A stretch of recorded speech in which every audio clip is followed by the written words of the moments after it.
No episódio de hoje desta série, O Saber Universal, a história do homem por meio de sua biografia, o nosso personagem será Benjamin Franklin e o seu incomparável talento. Sempre gravado ao vivo daqui da Academia Lato Senso do Instituto de Capuí Filmes. Lembrando de que nenhum grande homem vive em vão, a história da humanidade não é mais do que a biografia dos grandes homens e das grandes mulheres. E eu sou Jonas Luiz da Silva, de Capuí.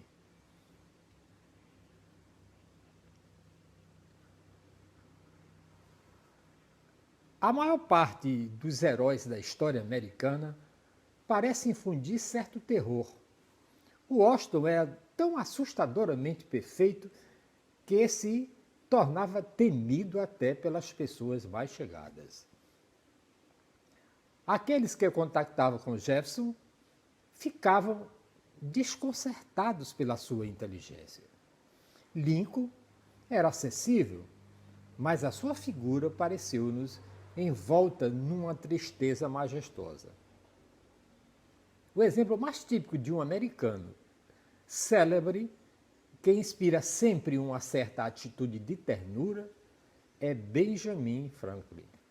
Editor e autor, filósofo e estadista, cientista e inventor. Foi, em determinados aspectos, o maior dos grandes homens do continente americano.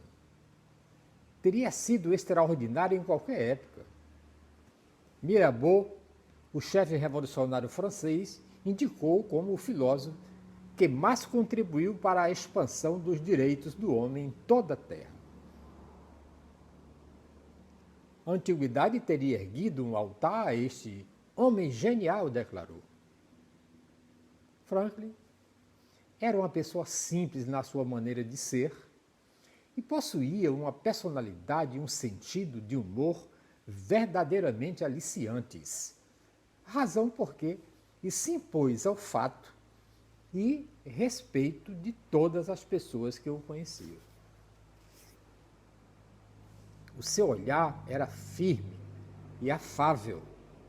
No rosto grande brilhavam uns olhos cinzentos e rasgados. A boca era grande e irônica, e o cabelo, na sua mocidade, louro e farto. Embora os seus retratos mais divulgados, representando estadistas já com certa idade, pareçam desmenti-lo. Possuía, em novo, a constituição e a energia de um atleta. Certa vez, quando estava na Inglaterra navegando no rio Tâmisa com os amigos, deitou-se na água e nadou ao lado do barco, fazendo habilidades debaixo e por cima da água. Franklin nasceu em Boston no ano de 1706. Era o 15º dos 17 filhos do pobre fabricante de velas. Bem, foi o primeiro americano que se fez por si próprio, quebrando, deste modo, os rígidos preconceitos de classe herdados da Inglaterra. Aprendeu sozinho quase tudo.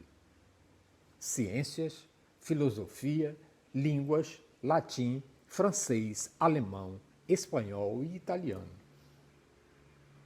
Possuía um conhecimento bastante completo dos clássicos. No entanto, frequentara a escola apenas durante pouco mais de um ano. Tem muito isso na história da humanidade. Ao completar 10 anos, o pai empregou. Aos 12 anos foi como aprendiz para junto do seu irmão, James, impressor em Boston. Aos 17 anos, contribuía anonimamente para o jornal do irmão com alguns artigos que metia à noite debaixo da porta do escritório. Nesse mesmo ano, depois da discussão com James, saiu de casa e em vão tentou arranjar trabalho como impressor em Nova York. Dirigiu-se em seguida a Filadélfia, onde lhe tinham dito que havia um emprego, percorrendo a pé a maior parte do caminho. Várias gerações de crianças americanas têm lido, em livros dedicados a Franklin, a forma como ele gastou o seu último dinheiro ao chegar na Filadélfia. Comprou 3 pães e começou a descer a rua comendo um e segurando os outros 2 debaixo do braço. Ao presenciar a cena, certa jovem que não foi capaz de conter o riso ante a figura ridícula de Franklin. Essa moça viria a ser a sua mulher alguns anos depois. A partir desta altura, Franklin obteve êxitos sobre êxitos. Arranjou trabalho como impressor, meteu-se em negócios, fundou um jornal e mais tarde uma revista. Aos 42 anos, já senhor de uma razoável fortuna, afastou-se dos negócios para passar mais 40 anos ao serviço do seu país, dos quais 25 em 2 longas viagens à Inglaterra e à França. Como político, Franklin foi o primeiro a encarar a nação como um todo, e não como um conjunto de colônias separadas. 20 anos antes da Guerra de Independência Americana, ele inventou um sistema de governos estaduais unidos sob uma autoridade federal. Durante anos que passou em Londres, lutou incessantemente pela causa americana. Em conversações com personalidades inglesas, em cartas e artigos publicados em jornais britânicos e em panfletos.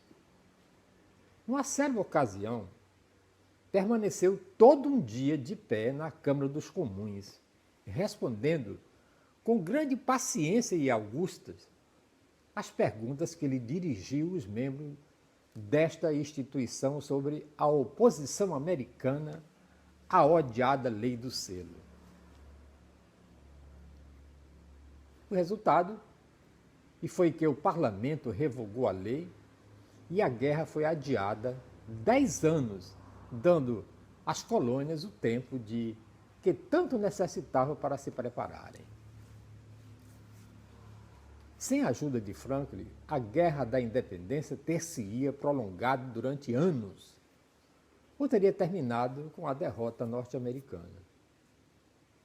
Enviado à França, em 1776, conseguiu persuadir o monarca, que se mostrava relutante a enviar secretamente fornecimentos ao general Washington, e, por último, a entrar abertamente na guerra com um aliado.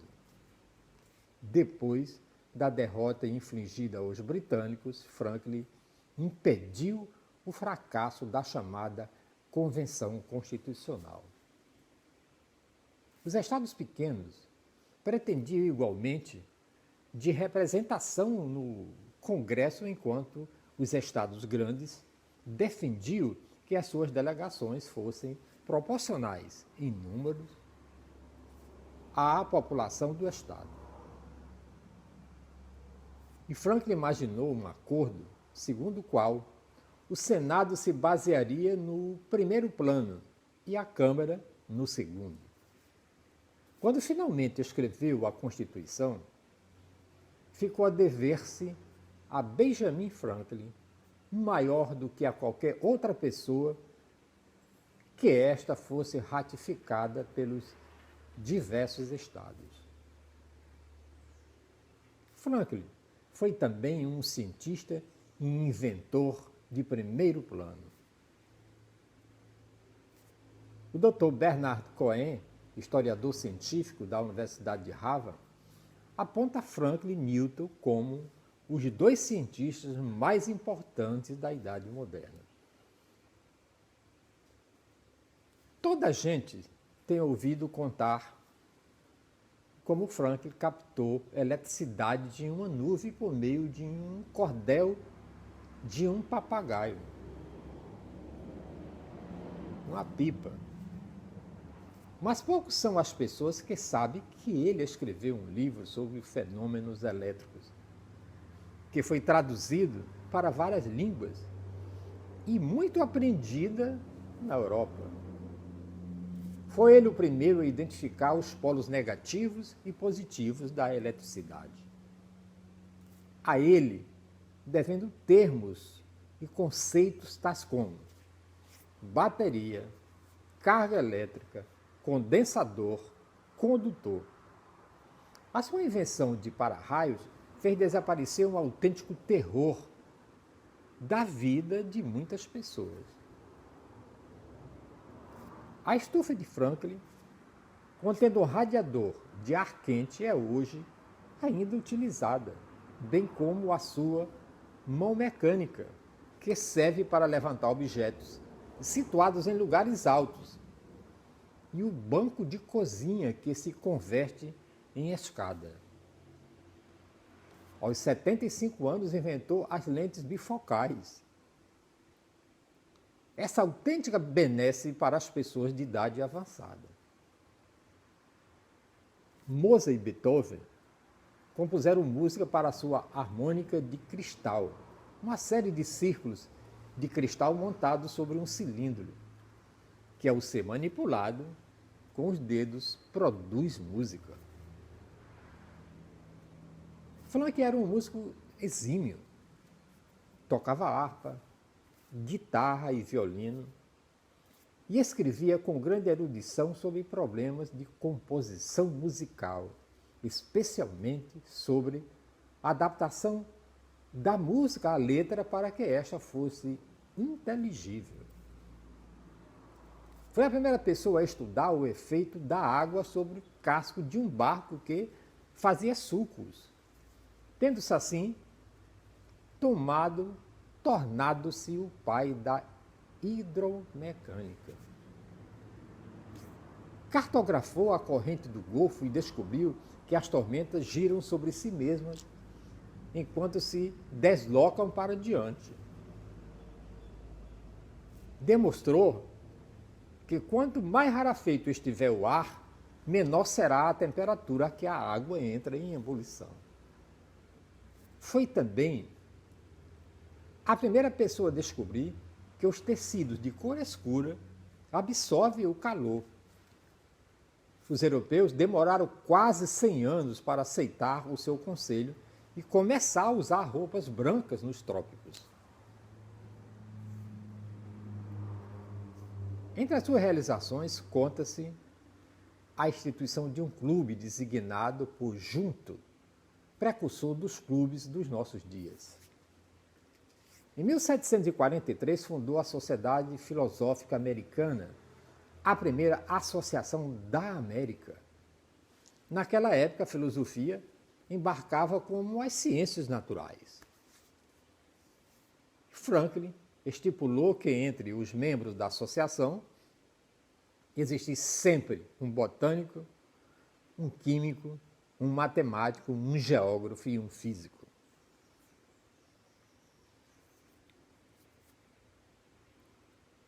Durante os primeiros 50 anos, a sociedade foi, na prática, uma academia nacional de ciências, bem como a primeira biblioteca e museu nacionais e a primeira repartição de patentes.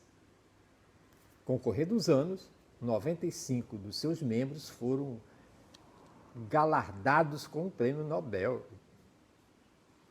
Hoje, financia projetos altamente complicados e relativos a diversas esferas da ciência.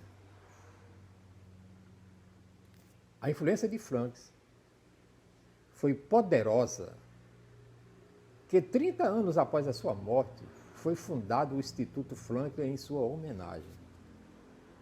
Encontra-se ainda em pleno funcionamento e é especializado no que existia de mais caro para o coração de bem: a interpretação da ciência e da tecnologia para os leigos. Franck criou o primeiro corpo de polícia profissional da América e o primeiro serviço de bombeiros voluntários. a primeira companhia de seguros contra incêndios e a escola que mais tarde se tornou a Universidade de Pensilvânia e o Hospital de Pensilvânia, mundialmente conhecido. Foi ele também que deu impulso à sociedade abolicionista, quando foi nomeado Correio-Mor. O correio de Nova York para a Filadélfia era despachado semanalmente no verão e de 15 em 15 dias no inverno. Uma correspondência. Frank melhorou o serviço. Ampliou para 3 vezes por semana no verão e 1 vez por semana no inverno. Também melhorou o serviço postal para com a Inglaterra, despachando com uma frequência desconhecida até então, 1 vez por mês. Durante o seu mandato, as linhas postais estenderam-se do Canadá até a Flórida. E Frank foi provavelmente o escritor mais popular de sua época. Embora não tenha sido concluído seu livro Autobiografia, todavia, no gênero, um dos livros mais lidos. Redigiu a primeira metade do livro em 2 semanas, enquanto estava na Inglaterra, registrando corretamente que se exprimia num estilo magnífico. Aos 14 anos, havia copiado para aprender-lhe o ritmo a coleção de ensaios de Edson Stille, no Spectrum, que admirava profundamente e mais tarde tentou reproduzir na memória. Para melhorar o seu vocabulário, transcreveu esses mesmos textos e algumas vezes conseguiu tão bem que frequentemente enganava os seus leitores. Antes da Guerra da Independência, enquanto trabalhava em Londres, publicou Edito do Rei da Prússia, obra burlesca em que reclamava toda a Grã-Bretanha, com propriedade sua exatamente com os mesmos argumentos de que o monarca inglês reclamava das colônias da América. Outra obra de propaganda que rapidamente se tornou famosa foi Regras segundo as quais um grande império se pode tornar pequeno. As regras eram precisamente as injustiças sofridas pelas colônias. O seu primeiro grande êxito editorial na América foi o Almanaque do Pobre Ricardo, obra que Frank iniciou quando tinha 26 anos. Naquela época, o almanaque era o único material impresso que se encontrava em qualquer casa norte-americana. Continha todos os dados astronômicos necessários, previa o tempo com 1 ano de antecedência e dava informações médicas. Os espaços livres eram preenchidos com alguns conceitos filosóficos. Imediatamente, o almanaque de Franklin ultrapassou todos os seus rivais, vendendo-se uns 10.000 exemplares por ano, que era muito naquela época. Saunders, o suposto autor, e fez do pobre Ricardo uma personagem tão real que deixou na sombra o próprio Franklin. E deixa ainda no espírito de muita gente. Dezenas de provérbios mantêm-se atualizados. Frank nunca pretendeu tê-los inventado todos, mas ele remodelou até aqueles que adotou por empréstimo. Todos nós conhecemos seus provérbios, tais como: deita cedo e cedo erguer, dá saúde e faz crescer. Experiência é uma escola cara. mas os tolos não querem aprender noutra. Uma meia-verdade é, às vezes, uma grande mentira. Menos conhecidos, mas igualmente sensatos, são os seguintes. Agora tem uma ovelha e uma vaca e toda a gente me dá os bons dias. Não te fiz naquele que gaba tudo que dizem. Ter sido pobre não é vergonha, mas vergonha é sentir-se envergonhado de o ter sido. Ama o teu vizinho, mas não derrubes a cancela que separa as vossas casas.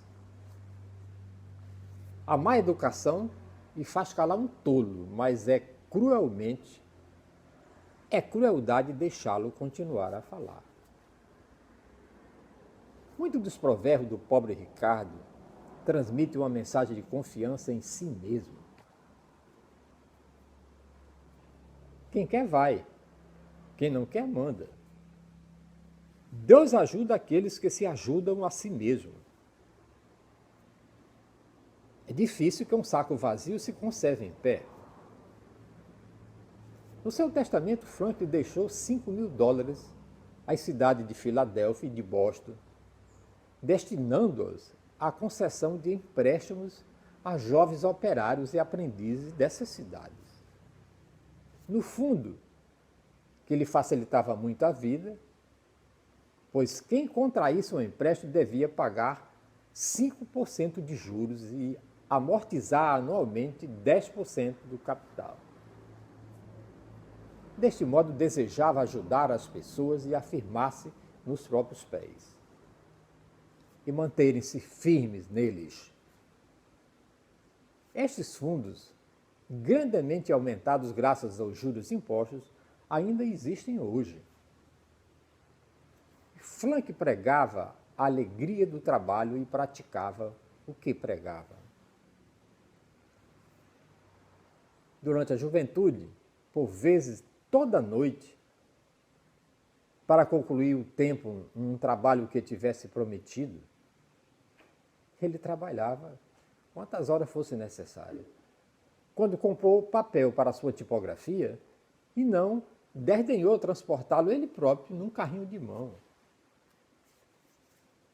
Na primeira viagem que fez para Filadélfia, embora tivesse pago a passagem, ofereceu-se para ajudar a remar o barco que descia o rio Delaware. E foi tão prestável que o barqueiro não quis aceitar o dinheiro. A aplicação é a mãe da boa sorte, escrevia ele. E Deus compensa a tenacidade. Nos seus tempos de rapazinho, apreciava discussões acesas. Pouco a pouco acabou por verificar que pessoas raramente se deixavam persuadir e por um ataque frontal. Baseando-se em Sócrates, aprendeu a fazer perguntas que, quando respondidas com sinceridade, induzem o adversário a alterar a sua opinião. A discussão, afirmou, é como a mordedura de um inseto que pode infectar quando se arranha. Já velho podia afirmar, durante os últimos 50 anos, nunca ninguém ouviu de minha boca uma expressão dogmática. Quando o seu trabalho sobre a eletricidade foi atacado por motivos religiosos, Franklin recusou-se a dar uma resposta. Cheguei à conclusão de que era melhor que os meus escritos se ingrassem por si próprios e que a mais-valia empregar o tempo que me ficava livre da vida pública e fazer experiências do que discutir sobre o que eu tinha feito. A Franklin, que tinha um dom maravilhoso de antever o futuro, custava-lhe admitir que os outros não pudessem fazer o mesmo.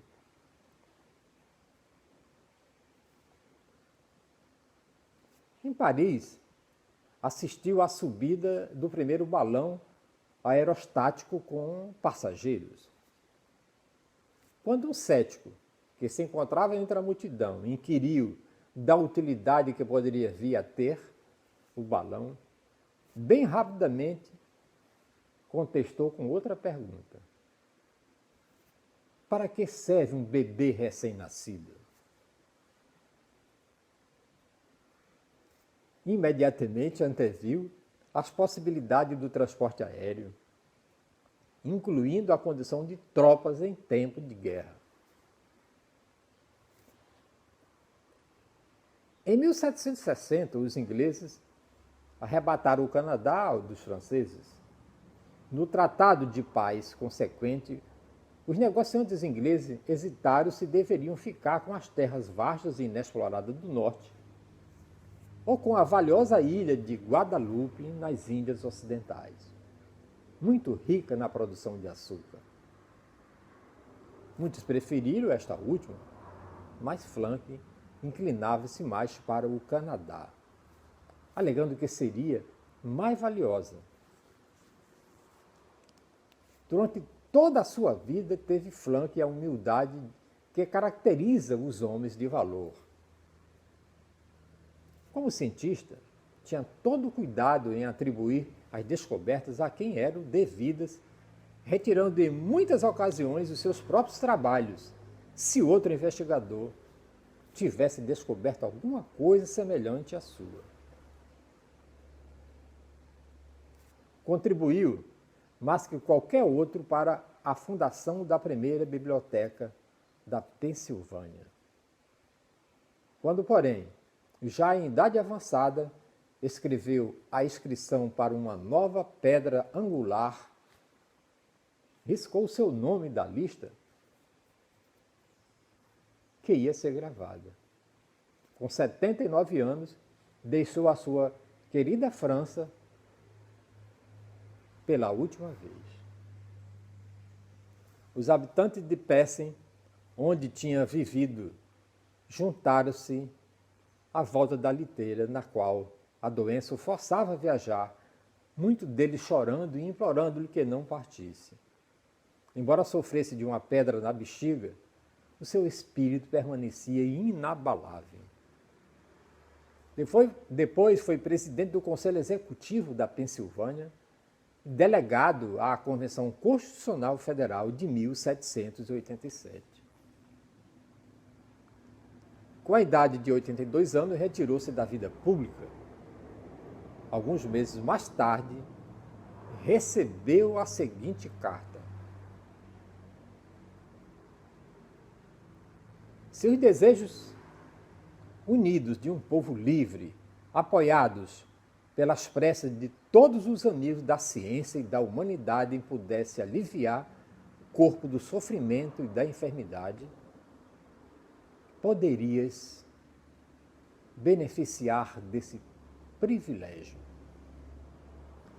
Se ser venerado pela sua bondade, admirado pelo seu talento, estimado pelo seu patriotismo, amado pela sua filantropia, pode satisfazer o espírito humano, podereis ter a agradável consolação de saber que nós, que não viestes em vão, sereis sempre recordado com respeito, veneração e afeto por este vosso sincero amigo, humilde e obediente servidor, George Washington. No ano seguinte, em 1790, morria Benjamin Franklin aos 84 anos. O homem público que ganhou a estima e a admiração de todos os contemporâneos.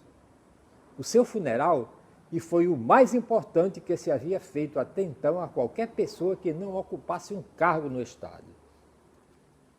O governo francês decretou luto durante 3 dias e Jefferson quis que o governo norte-americano fizesse o mesmo.